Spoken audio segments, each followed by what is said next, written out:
What's poppin', everybody? Hello and welcome to Popcorn Culture. My name is Ben Carlin and I am your host. Here with me today is my brother Jay, who will be in every episode. Still the most special guest there ever was on the Pop.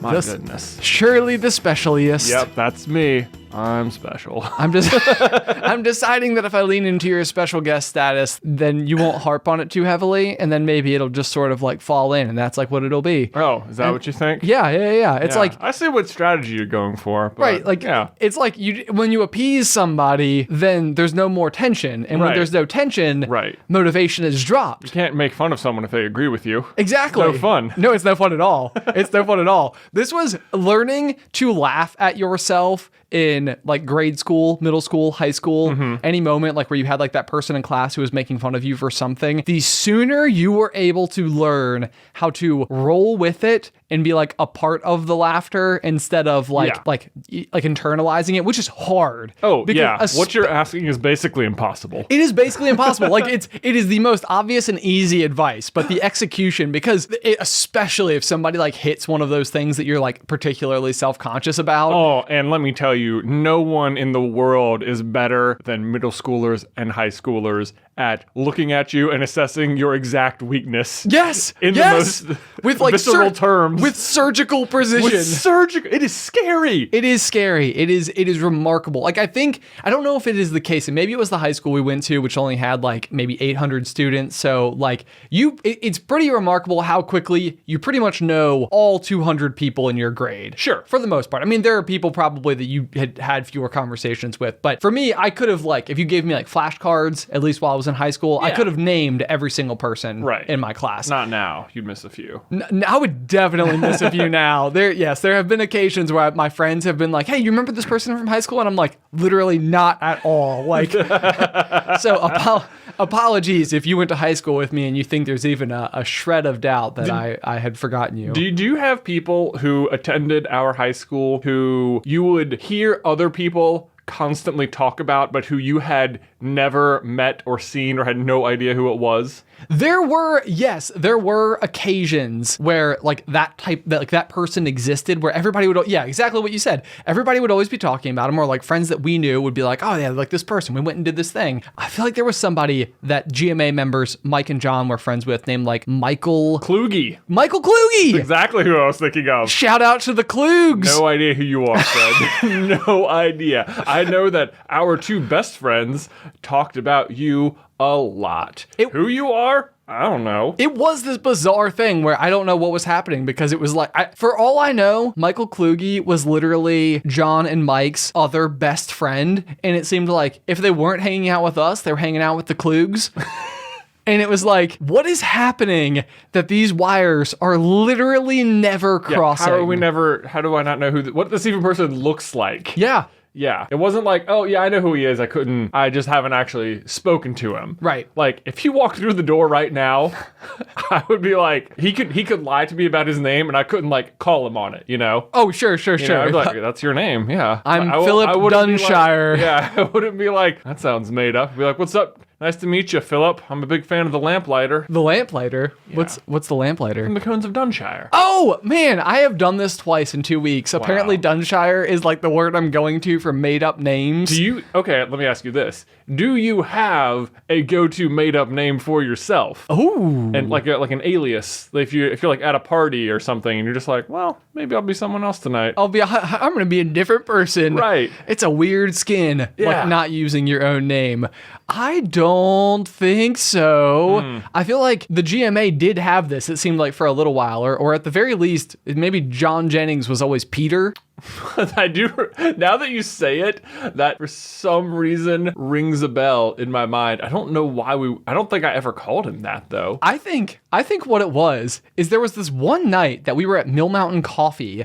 The four of us were like hanging out, and like an infomercial person like came over to the table and multi-level marketing person. A multi-level marketing person came over to our table and started pitching us on this idea. Most unusual way that this has ever come up before. Right. Like It was not like a meeting. It wasn't a planned event. It wasn't like a, it was like we just happened to be there drinking our espresso milkshakes. Yeah. And this person comes over and we talk to them for an hour. Because that's how they're like try and rope you in, and they like will sit there and pitch you. Oh my gosh, nothing makes me more upset than multi-level marketing scams, which is all of them. Which is all of them. If you're like, no, but this one's different. It's not. It is not. They're all scams. You're getting scammed. Oh no. Oh my gosh. Yes. You're passionate about this. Dude, they are destructive and toxic forces that like ruin people's lives. They are not cool. They benefit like 1 or 2 people on top, and they're just, they make me so mad. I don't like them. Man, this feels like strong opinions about things that maybe kind of matter. This is strong opinions about things that matter. Yeah. do not get sucked in. If your friend is like, oh yeah, I buy my products, and you're like, I just thought I'd help them out. Believe me, you are not helping them out by buying those products. You are helping them out by being like, dude, stop. This is like, you have got to get out. This is not good. I can tell you that the only instance that I had someone who was a former aquarium customer of mine, and they were like circa the same age, so like kind of exiting college around the same time. And I remember he started selling those, I think that's called Cutco knives. They're like, you go like door to door selling like a really nice kitchen knife. Yeah. And I do remember that he called me one night, and he immediately used the like, Ben, I have an opportunity for you. Oh gosh. And I was like, let me stop you right there. Barf. I actually do. I remember this conversation, and it stuck with me in such a strange way. I was driving down Starkey Road when I had it. Like, I can go back to the moment. There. Yes. I remember like having this compulsion or sense of responsibility where it was almost like I was able to recognize exactly like what was happening in terms of like, he's trying to sell me on becoming one of the people inside of this multi-level marketing scheme or whatever. Maybe he also knew that as well, but I feel like I put it on my shoulders to be like, to almost have like an intervention with this person on the phone while they were trying to ask me to do it. And I was like, that is what you should do. Appropriate response. You did the right thing. Okay, well, I'm glad approve. Because I think the exact words that I said is, not only am I not going to do it, but I also think you should stop doing it. Yeah. Yes. Accurate. Oh man. Accurate. But I always felt bad about that, like that was like this rare moment in my life where I helped a person. Yes. I never help people ever. Nope. As long as there's nothing in it for me, there's nothing in it for them. Does that make sense? Maybe not. That's also not true of my personality at all. No, it was, I don't know. I just thought it was strange because I realistically, I don't know the extent to which someone's position inside of one of these things is like endangering their livelihood. Like I just don't know that much about it because I've never really gotten that close to it. The biggest thing I've ever observed is that most people that I know that get into them do not stay inside of them for very long at all. Like it seems like you see somebody and they'll be like, hey friends, want to have a party and come over and try out this new whatever? And then it's like, 3 months later or whatever, you like check their Facebook page again or something, and they're like just started the new job at somewhere else. Right. Better Income Inc. Sure. Yeah. Other than that, I believe that one of our friends bought into like a power bar scheme or something once upon a time. Yeah. We don't want your power bars, don't want your makeup or your essential oils or your knives or your leggings, whatever it is. Whatever it is. Well, so anyway, this particular friend of ours that got into it, he, I believe that like there ended up being like a class action lawsuit. Of course there was. And what he received in exchange for having like bought in to the program or whatever was like a huge stack of these like protein bars and energy drinks. Like I don't know if like they just had tons of product and no cash left after this lawsuit, but literally I think they called him and they were like, we could either send you $75 or like 4 crates of our mega oatmeal crunch, protein bars and some grape fizzy electrolyte sunshine rainbow cans or something. Right. So he went with that. And I feel like every time I would go over there, I was actually helping him dig a pond at the time. And that was usually our nourishment throughout the day.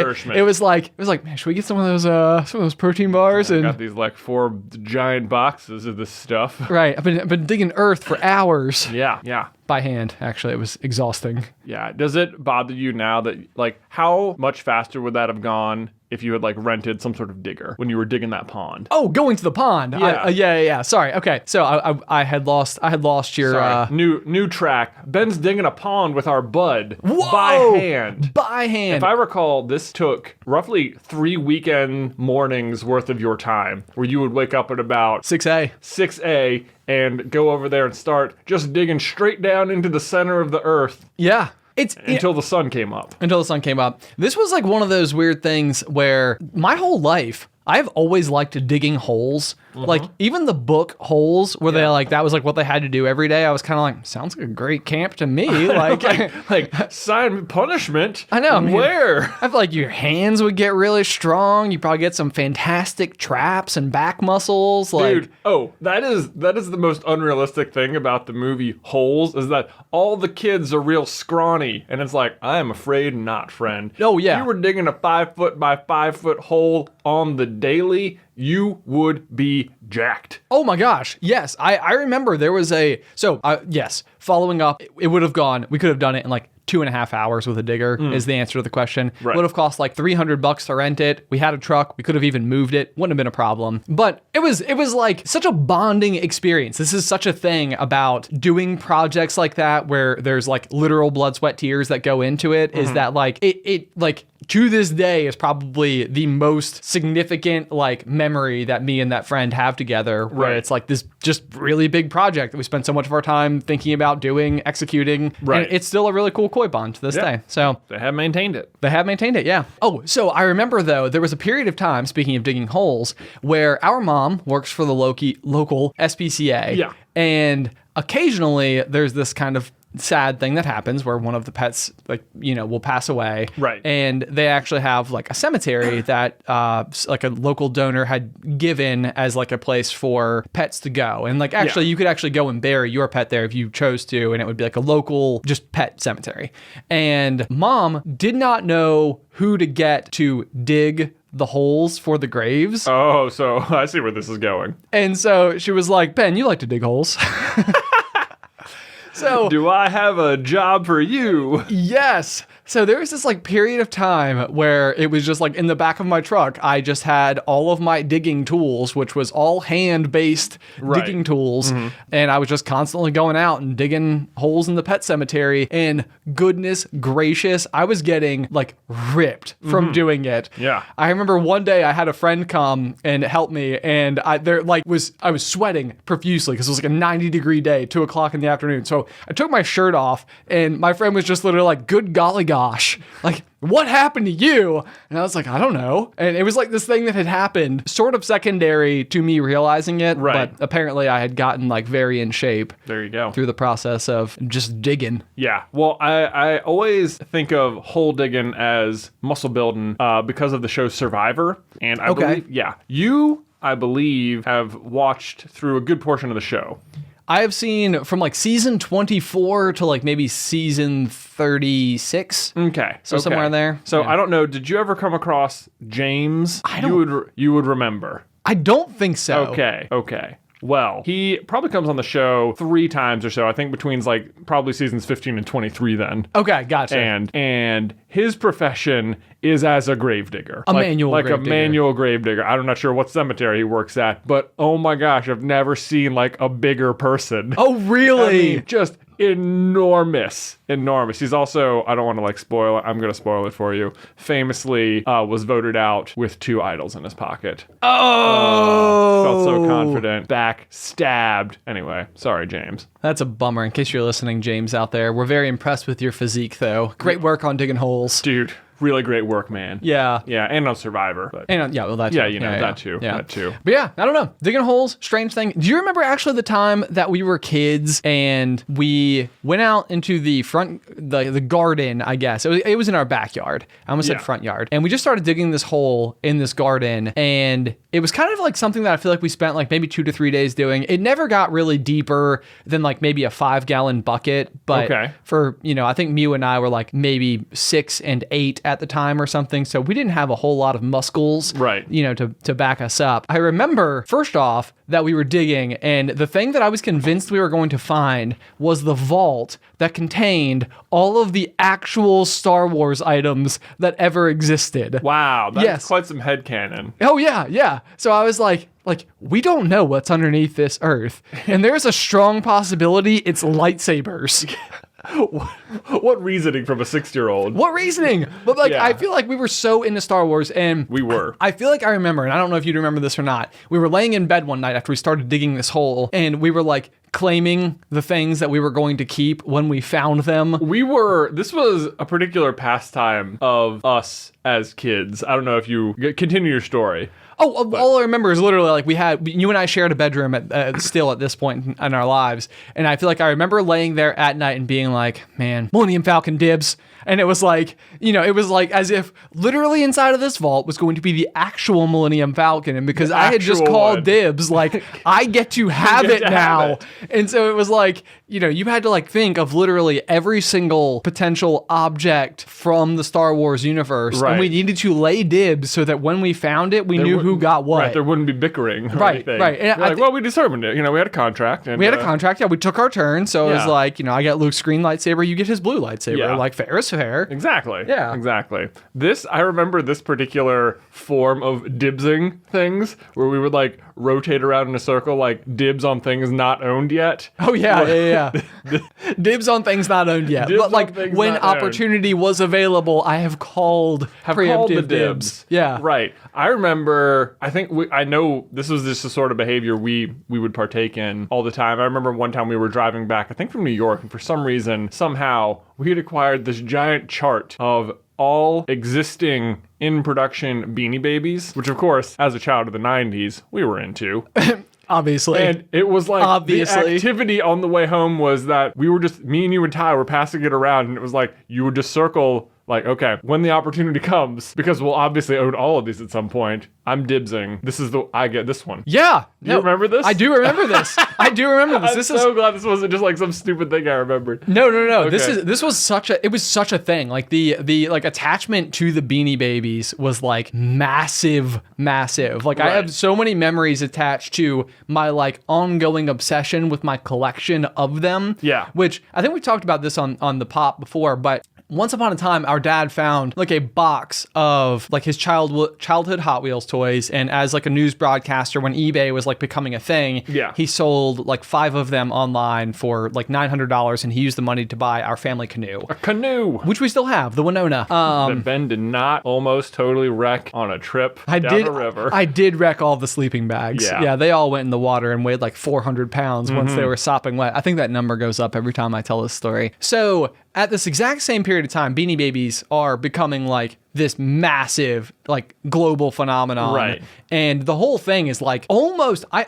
would almost argue if you were to go into like the Thai Beanie Baby story, there is almost like an article that came out that said that these things were going to be super valuable, and like it caught fire that led to the entire Beanie Baby craze. Oh, my theory on this exact thing, because is that eBay became a thing. Yeah, well, so maybe that's it. Simultaneously, all of a sudden, collectibles. Right. Yeah. So at once, eBay came into existence, and everyone who had collectibles or who was in search of collectibles could suddenly buy them. And like finally, even like if you had been a kid and were like, I'm saving this because one day I'm going to sell it. The problem is, up until eBay, your odds of finding a purchaser were so limited. Right, like who are you going to sell it to you in gonna sell it Rocky to? Mount, Virginia? Right, yeah, you gotta be going to a convention, which means travel and paying for the booth, which means whatever you're selling's got to be worth more than all of the cost of selling it. Right. Which is not high, or which is probably high. So finally, collectibles had the value they had been assigned, and people were cashing in on it, and people were starting to wonder, what is the collectible right now? This is my theory. Yeah. What is the hot collectible right now? And the answer was Beanie Babies, and there was this like weird mix, and everyone was like, gotta get all the Beanie Babies because they're gonna be worth something. Which of course, because everyone thought that, now they're not. Now they're not. Yeah, now it's like you go on eBay and it's like buy like a 200 lot for like $100, and it's Yeah. like, please get this out of my basement because it's taking up my Rubbermaid space. It felt like the act of collecting Beanie Babies for the sake of selling them later really ruined the fun of Beanie Babies. Because everyone we had this like horrible plastic heart-shaped, you know what I'm talking about? They Like were- plastic container around the tag, because the tag is what you had to keep The intact. tag needed to be in Yeah. mint condition. Mint. Yes. Like I remember like one of the big things that happened was before the Ty Beanie Baby craze, Tyler, 1 year, our younger brother, in his stocking, because like the little tag said Ty. Yeah. I think mom and dad were like, oh, that's so perfect. Like, let's get him this small like tie-dyed bear. Yeah. And it was like the Garcia bear, which Oh. I think like ended up being one of the like sort of perceived high value ones. Right. But Tyler treated it the way that you should treat toys, in that it was an actual teddy bear for him. So Right. like, you know, he carried it with him everywhere, and it was like, as you would expect for any child's toy, disgusting. Yeah. Over a period of time. The tag was long gone. Long gone. Like disintegrated. Yeah. But yeah, I remember that there was always this, like, I would like stare at this bear sometimes and just be like, we lost all the value. like you as like a 8-year-old child are just like lamenting and like Yes. being like stressing out over the lost perceived value of future Garcia bear. Genuinely preoccupied by this. Like, I think Right. it like kept me awake at night. Gosh. Because it was just like, no. But like, you know, so many things. I think we had all these like bizarre memories attached to these Ty Beanie Baby bears. Like, I remember the very first thing that we ever bought, and this was another one for me, on eBay, was like our whole family had this like little computer room at the top of the stairs with the pink carpet. You know what I'm talking about? Yeah. Oh yeah. Yeah. You remember the spot? We lived there for 10 years. Do I remember the pink carpet at the old house? It's like bubblegum pink, literally. It was, yes. Yeah. It was a bold choice by somebody at some point. Someone. I don't think that was our parents. I think they inherited the pink carpet. Though, to be fair, they never changed it. Well, they did take it off the stairs. Good point. Yeah. Yes. The stairs also used to be hot pink. Hot pink. So we're into the Beanie Baby craze at this point. eBay's a thing, and I remember one night mom and dad are like on board with the idea of like bidding on the Canada bear. I think its name is Maple. Oh yeah, you think. You know for sure. Okay, I know for sure. It's like, let me just, I'm gonna lob it out there. You know, I mean, maybe it's Yeah. called Maple. Who knows? Was it? That's a good Canada word, probably, for a bear. Yeah. So anyway, mom and dad end up like, it was, I feel like it was nearing Christmas or something. So it was this thing. So like, we're all bidding on it. It's like this total thing or whatever. And they ultimately won it, and they gave it to me for Christmas. I think they paid like $75 for it. Like, My goodness. They like went for it. I feel like it was unusual. I recall as kids, Canada was like this magical place to us. I don't know why I'm laughing. But because our dad would like go on these fishing trips. Yes. And it was just like going to Canada. And like that's all. I knew nothing about Canada except that dad went on fishing trips there and that their flag was red with a maple leaf. But I knew literally nothing about it other than that. It's a really cool flag. Yeah, it's a Yeah. good flag. It's a very good flag. Yeah. It's on the Beanie Baby, maple. Yes. And so I think we were just like, yeah, Canada. Everything about Canada is great. And this is the Canada tie Beanie Baby bear. Gotta have it. It's so true. It's not, I don't think I could have realized this thought until like going back, but I feel like at some point in time there became like How I Met Your Mother makes such jokes about Canada. Right. But like, I feel like whenever this, like, you know, I would feel like generally lighthearted joking that is directed at Canada started happening. I feel like I was caught off guard by it. Like, why would we make fun of Canada? You guys know our dad goes on fishing trips there, right? Like 3 times. Yeah, like, okay. He flew in on a seaplane.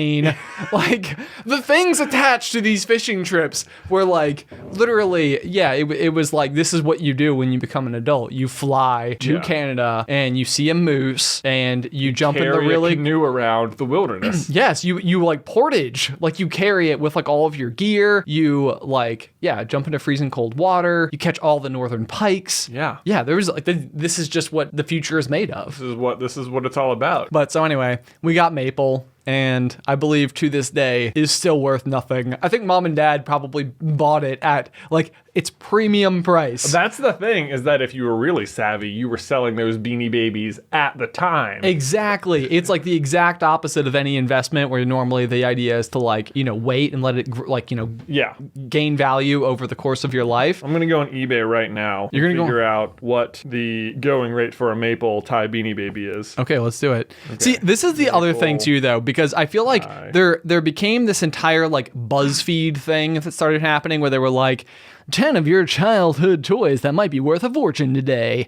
That's my Buzzy Bee voice. That's your Buzzy Bee voice. But Whoa. here is the thing about eBay assigning values to things is that like I would be willing to bet that if you looked it up, it might say like $8,999 for this Thai maple Beanie Baby bear. But it's like no one ever buys it. It's like someone is attempting to give value to a product by selling it for such an absurd price. So the thing that's actually coming up is this like mini bear rather than the big bear. Is it the one from McDonald's? Remember when they were Happy Meal toys? McDonald. Yeah. In the case, that's the one that's coming up. I found one out of the box one that looks like $5, and indeed, someone's trying to sell a packaged tiny bear for $3,000.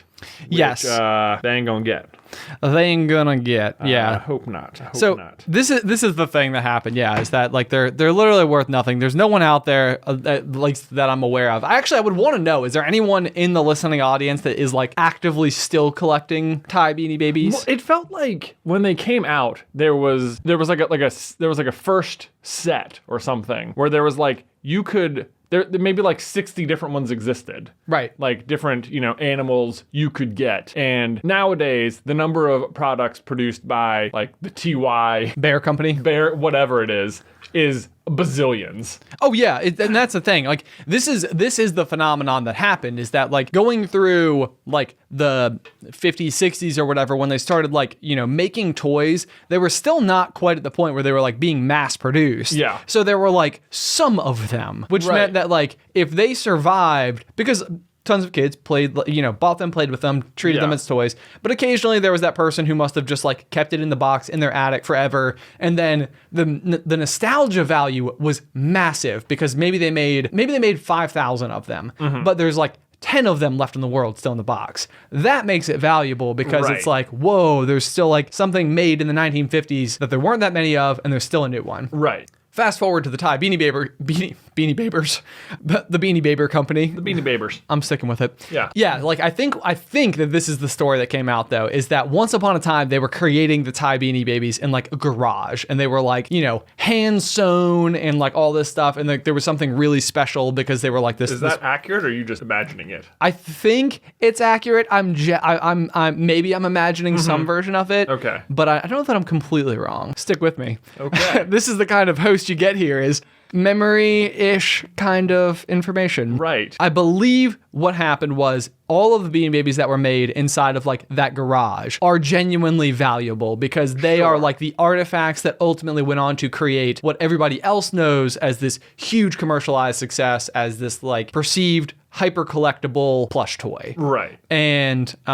so the ones that continue to exist as the ignition point for that have those imperfections that make it like that much more perfect somehow, like that is what I think goes on to this day to be like the actual collectibles. I see.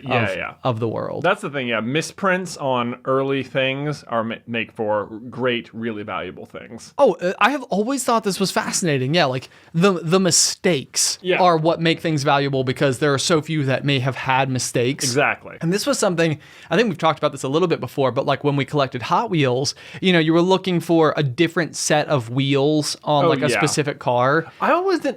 We used to collect first edition Hot Wheels, and every year there'd be like, these are the 1997 first editions, and there'd be like, 43 different ones or whatever. Right. And every now and then you could find like number 21, you could like look at two identical blister packs, and, they would have the same car, but different wheels. Yes. And it was all interesting because I never perceived those as mistakes. It seemed to me like Hot Wheels was purposefully printing or like not printing. They're printing cars. Maybe they are. I don't know. They were like purposefully putting out the common one and the rare one into the world, because we would have like printouts that would be like, okay, this is the car and these are the variables available. It wasn't like they were known. Right. And that was the bizarre thing about it. So yeah, you could have a Hot Wheels car that had like a 5-spoke wheel or like a star pattern. And you're exactly right. I remember we literally would have like these sheets that we would keep next to like the board that we would drop all the Hot Wheels into, and we would like highlight as we found things. Man, we were cool. We were so cool.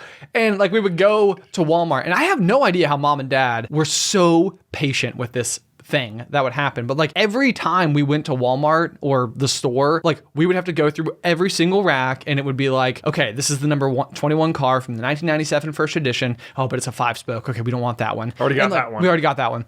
But like it made it so fun every time you found Oh, yeah. one of the things. And we found a lot of them. So like if you lot. see our Hot Wheels wall in our basement at our parents' house, like you could find like, you know, we have 4 number 3 cars because they all had slightly different little details about them. Yeah. And I feel like one of them, you know, is worth like $7 and the other ones are like literally worth less than what you paid. Okay, speaking of old Hot Wheels collectibles, I went, maybe I've already talked about this on the pop, but, you know, mom and dad have done that total parent thing where they try and offload all of your old stuff to you as an adult. Yes. Yeah, yes. so I've just got like boxes of old like toys from our childhood in our basement, including all of our Beanie Babies in case you want to go through memory lane. Oh, is the Princess Di Bear still in there? Probably. Purple with a little flower, maybe? I don't know. Mom might have kept that one. That was always her favorite. I know. I Yeah. remember that. I haven't really opened it to go. This is like I always had this problem. I'm like, hey, it might be fun to go like look at all these things, but I can. One, it's hard to move around in this storage room of mine. But 2, I am petrified that my son Luke is going to find this giant box of stuffed animals. Oh, yes. Of like plush Beanie Baby toys, and is going to like all of a sudden that's it. You know, there's no putting them back in the box after that. I'm just gonna put them back in the box. I'm just gonna have 80 Beanie Babies living out in the wild of my house all of a sudden. Yeah. You know, can't have it. Can't have it. No, that box can't open right now. Should we just take all of them and like do professional shoots here in our Super Carlin Brothers like YouTube office and like try to sell them on eBay and just like we should autograph them with Sharpie on the animal itself. on the animal We itself. will add the value. Yes, it's like the Super Carlin Brothers edition Beanie Baby That's Bears. right. Yes, Exactly. But nobody's getting maple. No one's getting Maple. Not for anything less than $3,000. Like I feel like 10 years from now, you're gonna like we'll do this whole gag. It'll be hilarious and amazing. We'll become rich and wealthy. You'll come over to my house one day, walk into my bedroom, and in front of all my throw pillows is gonna be Maple sitting in front. You know, like on my bed. Yeah. Like it's like that's where Maple stays That's for Maple. It's because funny. I love Canada. It's funny. It's funny to me that years later, like you still do find like if someone walked up to you, like imagine I do give you the Maple Bear back and you like put it on your, like it's just sitting like in your living room or something, and someone came over and was like, "Oh my gosh, I could never find this. I will give you $100 for it." I feel like you would still be like, "I can't do it." It's so true. It's so true. It's like no, Maple. Which is so weird because like it has existed outside of your life forever. It's like it's not bringing you joy, or is it? Maybe it is. Maybe it is. Is it bringing you joy just knowing that you have it? Maybe there's like a strange like tendril that goes back, you know, like from like my like the purest kind of nostalgia that exists inside of me. Yeah. And it goes back to that moment on our bubblegum carpet when we bought it. And it's just like I can't imagine it would feel like I would be severing myself from that memory forever. Oh, wow, what a like vivid picture. I know. Okay. I think I'm going to bring this to the present then. Okay. I think I forgot to finish my Hot Wheels story. And we had a bunch of Hot Wheels that we too assumed were going to be valuable someday as kids. Yeah. For whatever reason. And there's just a box of them. I went down one, like when Luke started getting into them, I opened all of them. No way. Opened all of them. It was amazing. It was the best feeling ever. Just pure I glory. was just like, oh, these are so worthless. I'm opening all of them. Yeah. It was great. Anyway, but bring it to the present about like, do you get joy just from having a thing, even if you aren't able to really use it, or like whatever? Okay, so is that the end of your question? Oh no, I have an example. Oh, I'm sorry. Go ahead. Yes. So at the moment, we a couple before quarantine, you'll recall. I think we talked about it on the pop about the idea of opening like a whole box of booster Pokemon cards. Yes. Yes. And one day I went out and I bought a box and we opened them on the gaming channel. Yes, we did. Which was fun. After that, I think we found like we had bought a bunch of Magic the Gathering cards once upon a time in the office. We did. Intending to sell them. We go down this road a lot. I know. Man. We're like the biggest suckers on the entire planet for the idea of buying and finding rare things that we can then sell for big fortune. Right. Anyway, that didn't go anywhere, but we were like, you know what? We had fun opening the first box. Let's take all those Magic cards, take them down to the card shop. We'll just whatever the value is, we'll put it towards a second box. Yeah. And we got a second box of Pokemon cards. And then last week in the mail, someone sent us a third box. A third box Of just like tons. So this is like, first of all, if mom and dad had given me a full unopened box of booster Pokemon cards when I was a kid, it would have blown my mind. Yes. It would have been the best gift they could have given me. Absolutely, by a mile. You know I what I mean, mean? yeah, like those original Pokemon booster packs, like, they were so perfect. They were so perfect. But so anyway, upon receiving the third box, it occurred to me that like, man, I've got kind of a lot of cards all of a sudden just laying around. Yeah. So I went through and I was just like, okay. I picked up what looked like the rarest one. I just did like a search for it to see like, one, what was the worth, of course. Naturally. But this like deck list pops up and I'm like, okay. I used to play a lot of like Yu-Gi-Oh! I did some trading card game stuff. Yeah. I like playing the Pokemon card games. Like I'm going to make this deck. I'm going to make this into a reality in my real adult life. I'm going to own these 60 cards in a stack. Yeah, oh yeah. Like the hunt begins. The hunt begins. I was already about, maybe 25 out of the 60 there based on what I'd pulled already. Not bad. Great start. And what I've discovered is that it's really easy to collect cards as an adult because you have money. It does. Yeah, that adds up. Yeah. That adds up. That adds up. But it occurs to me that like as I'm doing it, even though it's like not that much money or anything, but even as I'm spending like $20 like trying to fill out the rest of this deck, I'm like, what am I gonna do with it? Once I have the whole deck assembled, what am I gonna do with it? It's the chase, Jay. I know at the same time, it's like, because I have 3 children. Yeah. Like, they're very young. I don't have, like, free time to go play against other people in the real world. Right. Or anything. I don't even have other people I know who play the game.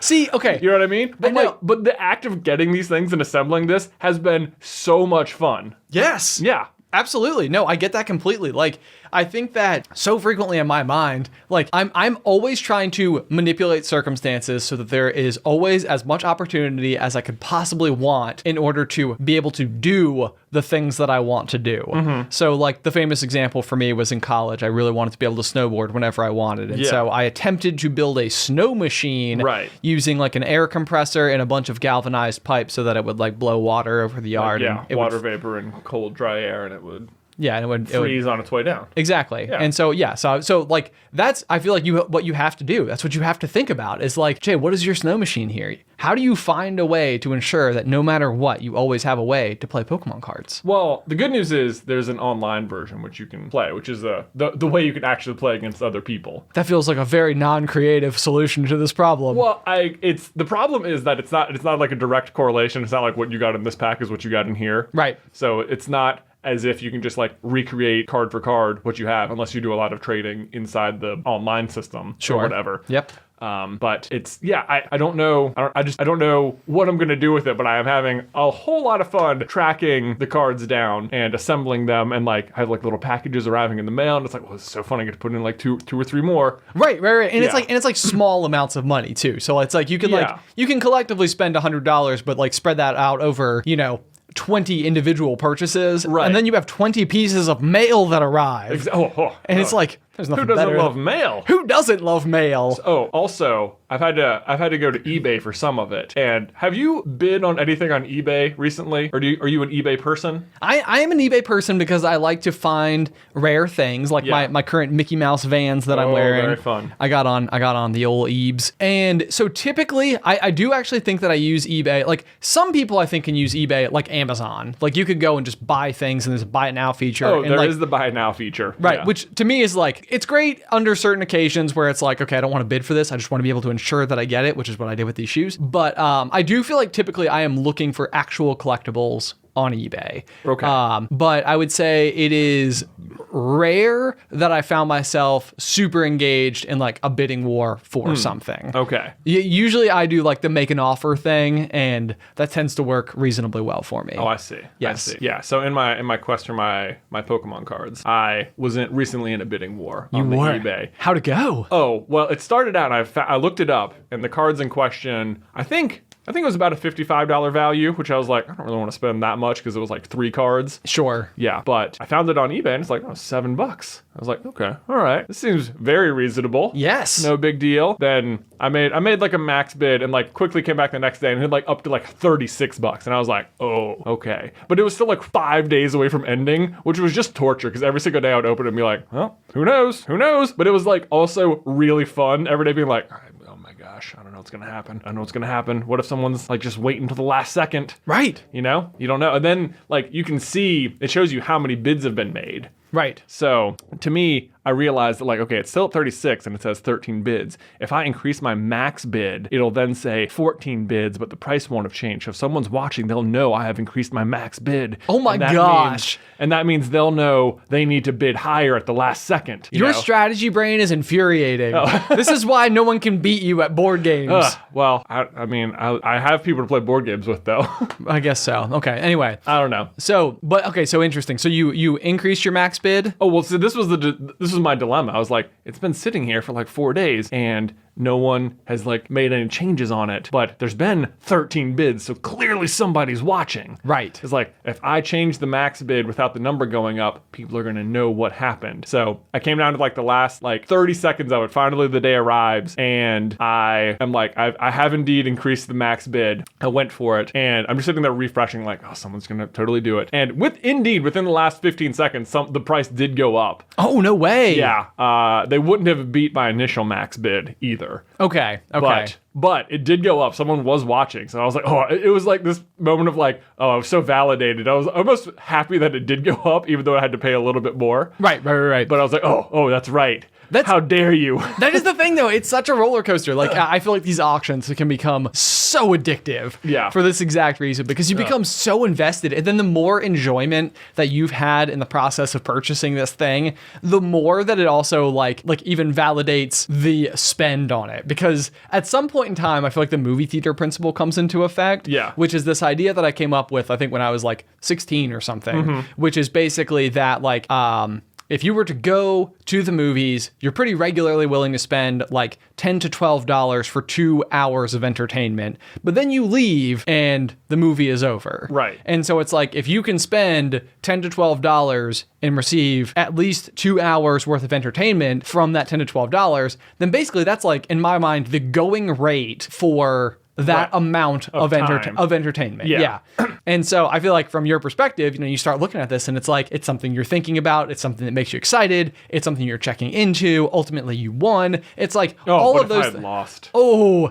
Crushing disappointment. Actually, you would never want to bid against me in something like this, because when I do bid on eBay, I sort by auctions ending soonest. Yeah. And I will not make a move or let any amount of my card show until the very last second. Oh, I see. And so I would be sitting there and like, I will like wait to even make my first bid for there to be like 20 seconds left. So then the problem is you're probably spending more money though, because then it means when you go to bid, you have to try and make sure you're definitely going to beat their max bid. True. And I think that's where... Which is an unknown variable. It is. And I think that I have the advantage of not having had the day's worth of commitment to like tuning into it, where like basically I have like my predetermined, like, if it goes over $30, then it is beyond the value that I was willing to pay for it anyway. But then why not make that the hidden max bid just from the start? From the start. Put the burden on someone else to outguess you.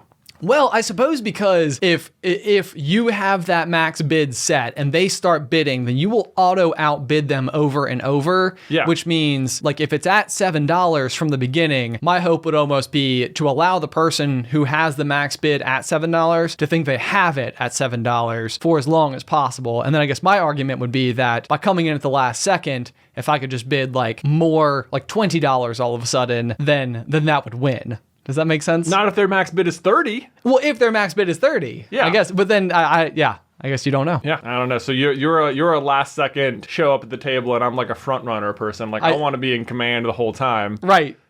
Yeah. I think that's exactly right. Interesting. Yeah. We have opposing styles of bidding. Yes. Which is interesting because often you and I will go to nonprofit events and there will be auctions and we will be like bidding on stuff together.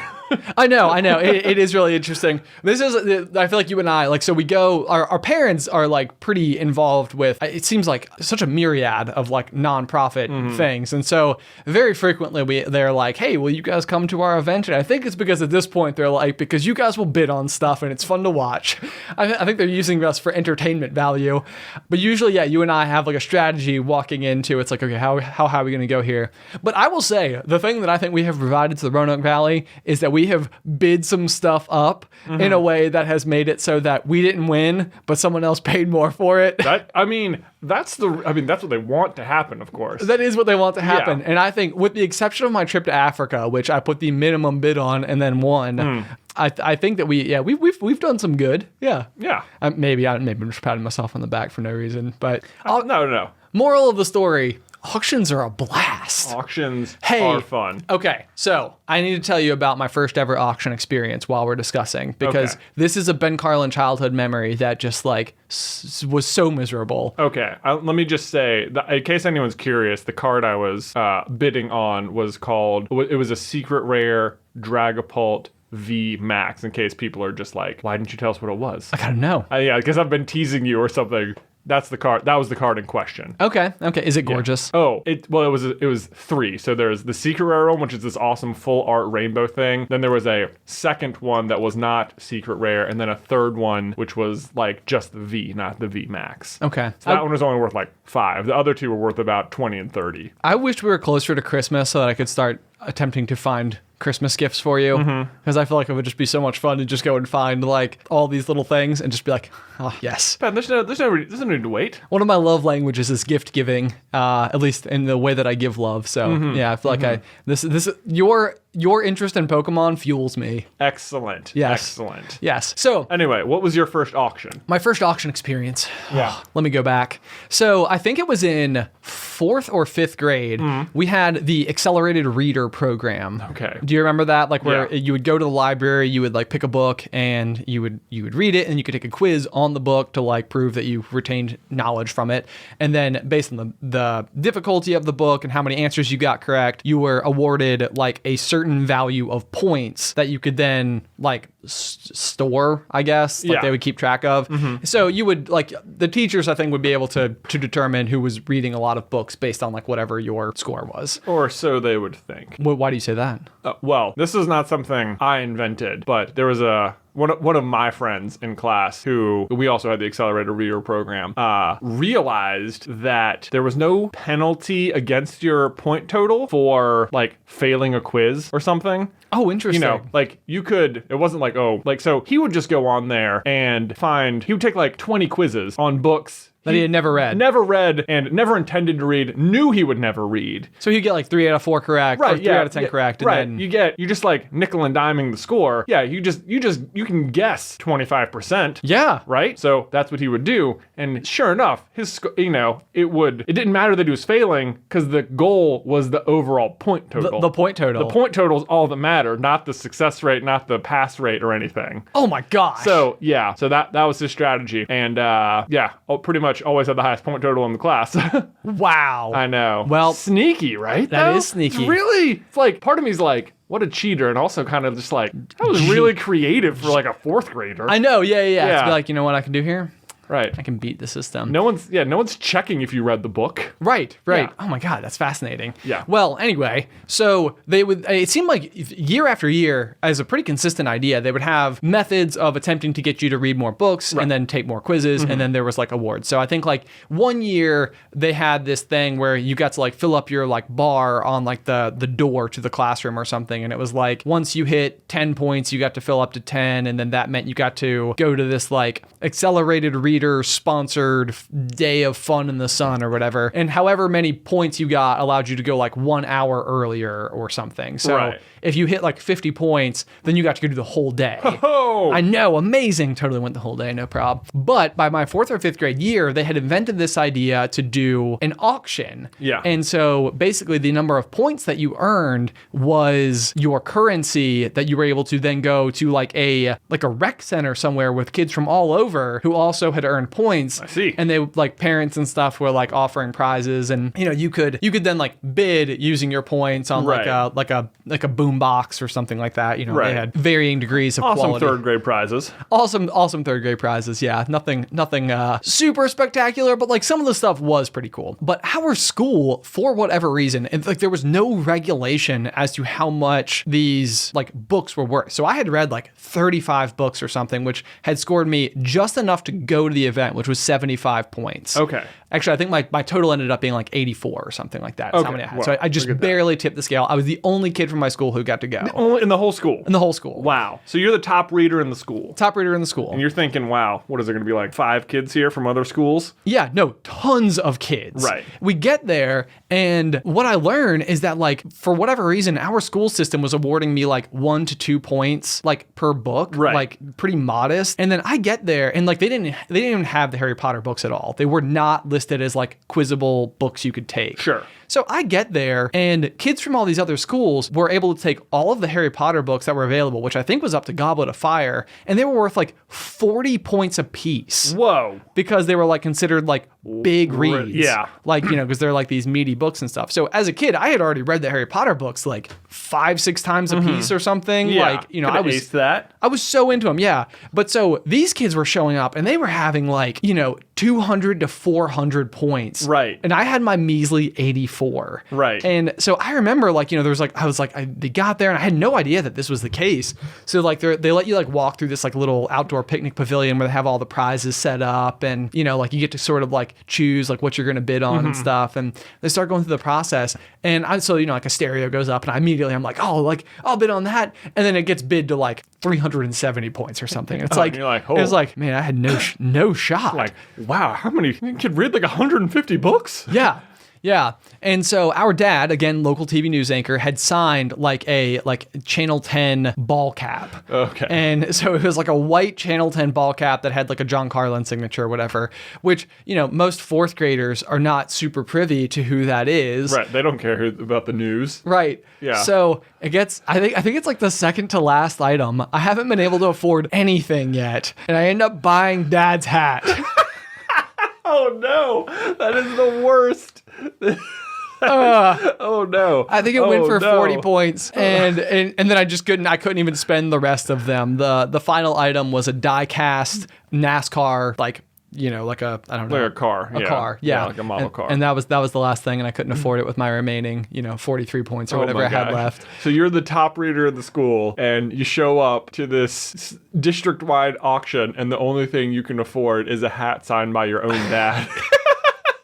That's exactly correct. That is gotta be the worst feeling. It was. Like- It was like, I could not believe it. I could not, like, I was like, I need to talk to somebody because clearly there's been a mistake. Like, there's no way so many of these other kids, like, I had read a ton of books. Like, I was highly motivated by this prospect. Right. And so I was like, I remember I was like asking for like special notes to go to the library so I could check out bigger books. I was like going like a reading level above like whatever I was supposed to be reading because that was worth 2 points Yeah, instead of like 1 the point. system was working on you. Yeah, and Yeah. it was like I was trying so hard, and all I got And out reading of the it, Harry Potter books over. simultaneously. For funds. Yeah, so I look back on this period of time in my life, and I'm like, man, I was like so duped. It just sounds like, man, yeah, like the value of the currency at your school just wasn't as good. How could it not be the same? This is how could it not be the same?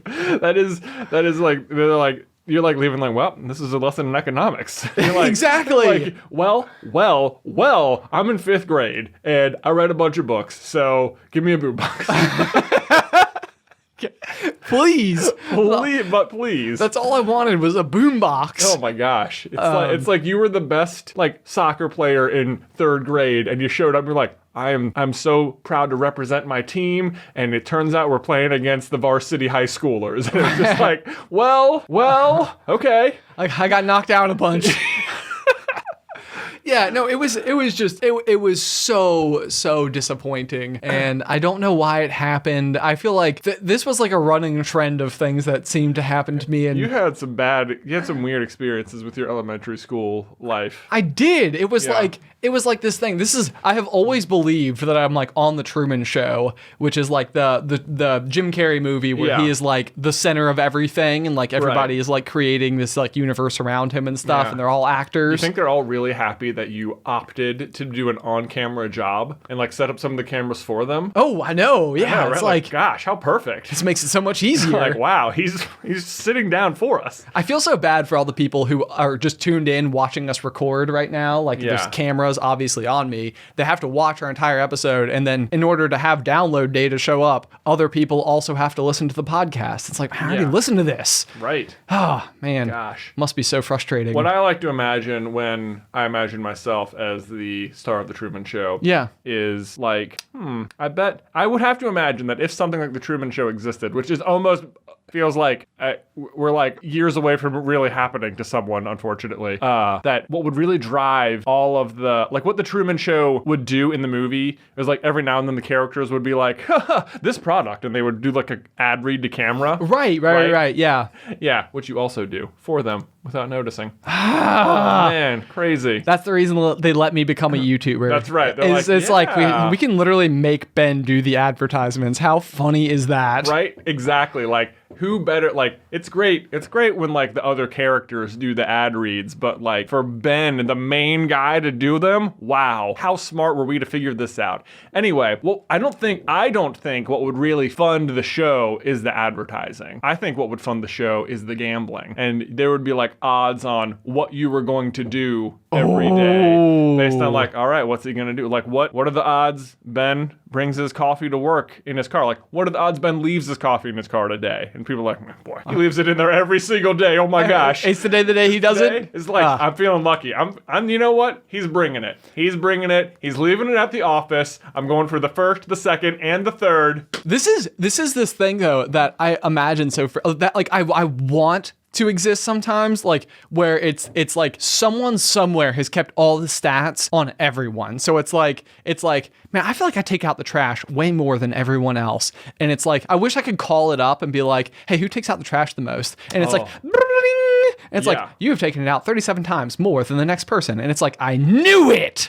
Or like, what would you do if you like pulled it up and it's like, whoa, I don't take out the trash nearly enough. Oh man, you know what would either highly motivate you or highly demotivate you then is a Peloton bike. Oh, really? Oh yeah, because you can, whatever workout you do, you can optionally turn on the leaderboard and it will show you in real time where you stack up against everyone who has ever done that ride. Oh my gosh. On the app. So you could like, gone are the days where you're sitting there on the stationary bike thinking to yourself like, man, I'm so good at the stationary bike. Like no one, man, I wish I knew how other people performed. The answer is there. The answer is there. And I have news for you. You are not even close to the top. Oh no. I mean, I think I do. I'm pretty satisfied with my spots that I landed. To me, it's very motivating. I'm always like, I gotta, because if it's like, 20,000 people who've done the workout or something, if you're like in the 5,000s, it's like, yeah, this is really great. Not bad. Not feeling too bad at all. And you can like, then if you like put in an extra,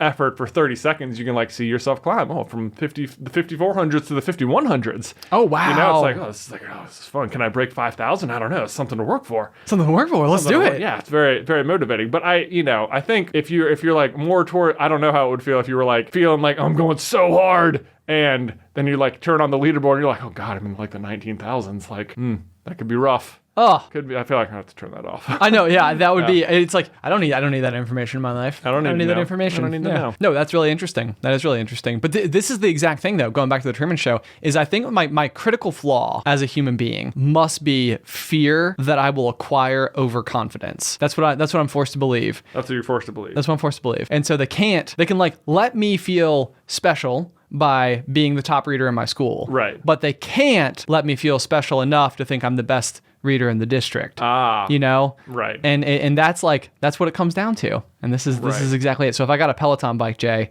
no matter what my goal was, it would be like as soon as I got close to it, they would be like, wow, there was an import error and we didn't include 20,000 other cyclists. Yeah. Turns out you were close to top 1,000. You are now unfortunately in the top 10,000. But great work. We're so proud of you. Those calories. Yeah. Yeah. That's what it's all about. This was the case. The very first half marathon I ever ran. Yeah. Was the rock and roll half marathon in Virginia Beach. I was, I think, 13. Okay. And it was this, you were actually supposed to do it with me. I was. Why didn't you? had some sort of surgery that I was recovering from. Oh, and man. was unable to run. Shucks darn. Yes. Well, I do remember that now. But I remember there was like this really big thing where there was like 19,000 people in the race or something. So legitimately going into it, I was like, there's no way I'll place. Like, this is like, that's laughable. Like, we would do like local 5Ks and I wouldn't even be in the top 3 of my age group or whatever. Like, it wasn't like I was, positioned for that or whatever. But I put a ton of effort into training. You and I both did. We were out doing like, I think we got up to like a 10-mile run with Dad before we actually did the half marathon. I got there and I remember like our big goal was to run an 8-minute pace the whole time, which would land you at an hour and 45 minutes. They have like this little guy that like runs with like a stick and he's like trained. He's like really good at running, like specifically an hour and 45 minutes. Exactly. He's gonna hit that mark. It's actually, it is always to me been like one of the coolest things that big races do is that they supply people who literally tell you like, if you run next to me, you will run a 2-hour half marathon. Right. And it's like, I will keep the pace. And then someone's so good at running that like speed that they can do it. I love it. Love it. Anyway, so I finished the race. And it was kind of like, they give you your medal anyway, which is really cool. And it's like one of the most fun parts about doing one of these races. Yeah. Turns out, though, that I think my finishing time was like an hour and 44 minutes and like 45 seconds. So just came under. And I came in 4th. Oh, my God. In my age group. And I was like, no. Why couldn't I have finished 50th or something? I know, and the kid who beat me by like nothing either. Oh, like so I he think, was like there. Like I could have like visibly he was in my like Oh like, no. Well, maybe not because the way those races start, it's tiered. It's tiered. So, right. Yeah. He could have finished 10 minutes after you and 1 second ahead of you. Right. Yeah. This is gonna have to be like the other new segment, that we invent and never follow up on. Yeah. Is times Ben almost was remarkable. Welcome to Ben's tragic life. You already know because you've been watching it unfold my whole life. Yeah. If someone out there is able to let me know if that's true, just leave me a message. Yeah. And just also make sure you let Ben know that you have taken out the garbage like 1,000 more times than him. Please, just let me know. How many times have you done it? More than me? For sure. Is the garbage is one of the things I do at our house. Oh, yeah. There's a TikTok right now going around that is so spot on, but it is like someone's significant other is like, hey, would you mind taking out the trash? And the other person's like, yeah, just 1 second. And then like they literally take 1 second, and then the other person's in the kitchen like shaking the bag, being like, I'll just do it myself. Except usually Allie will say that, and then I'll like stop what I'm doing promptly and go and take out the trash. But it's one of those that hits home so hard. Okay. I'm like, I get that so much. Never enough patience. But you're the trash taker outer. I'm the trash man. The trash man. The trash man. I feel like what an honor. I mean, when you have all the babies, I feel like we go through it a bunch. I don't know. Are you good about putting your trash can out on trash pickup day? Well, I have 2 reasons for not being good at it. Oh. One is that when we were kids, it was really perfect that trash day was Monday. And so it was like you and I, like on Sunday night, as like part of the weekend winding down, Mom and Dad would be like, all right, Ben and Jonathan, go empty all the trash cans around the house. I remember that. So you and I, every single week, would go and do this, and then we'd drive the cans up to the road. So, and it felt like very perfect, like not like the week is over, this week's trash is gone. Yes. Right. Agreed. So the trash pickup day at my house now, though, is Tuesday instead of Monday. You're kidding me. Oh, yes. The audacity. I know. So like if it was Monday, I feel like I'd be like, the week is starting, time to drag it down there, or like or it could be the same thing, Sunday night, time to take them down. Easy. But like Tuesday, like there's no mental like tick in my head that's like, oh yeah, this is a good day to bring the trash down. That like completes a cycle. Like Tuesday is not the end or the beginning of any cycle. Oh yeah. You know what I mean? Heard. It's terrible. Heard. So that's a problem. That's one thing, is that I'm like mentally ingrained to trash being done at the end of the week. And then also, I couldn't even tell you what trash pickup day was at my last house because we had an alley. So the trash can would just sit where they pick it up. In its location. And I would just, anytime I had to bring the trash out, I'd just bring the bag out to the trash can, and every now and then it'd be empty again. So that is amazing. Yeah. So all of a sudden, I'm having to remember it after spending a good many adult years and not having to think about it at all. Never thinking about it. Yeah. No, I have the exact same problem. It always baffles me. We'll go outside and it'll be Thursday morning for me, and all of my neighbors will have theirs out, and I'm like, all of you remember. But they do. But they do all the time. And then Yeah. like at the beginning of the year, they send you like a little flyer in the mail that tells you like, hey, these are the weeks that like have a holiday. So like it'll either be a day earlier or a day later. They all also pay attention to that little flyer. Oh, I man. just put it out on the same day every week And with for 2 days with sometimes. with an 80% success rate. Yo. Anyway, I feel like we've had a fantastic week of the pop. Oh, me too. Thank you to everybody for tuning in this week. If you have any quality feedback you want to send our way about any of our various topics today, what did we cover? Beanie Babies? Beanie Babies, eBay, Pokemon cards. Pokemon cards, whether or not I'm on the Truman Show, whether or not you ever took accelerated reader exams, How you cheated on the accelerated reader exams. whether or not the Harry Potter books were available on the accelerated reader exams, and whether or not you went to that auction with me in Rocky Mount, Virginia, and you got to win the boombox, because honestly, I would still want it to this day. Like, mail it to me. Mail it to me. I need it for. Need it. I need the validation that I read Right. enough books. Yeah. You can email any of your thoughts or feedback to popcornculturepod@gmail.com. Otherwise, guys, until next week, bye. Pop, pop.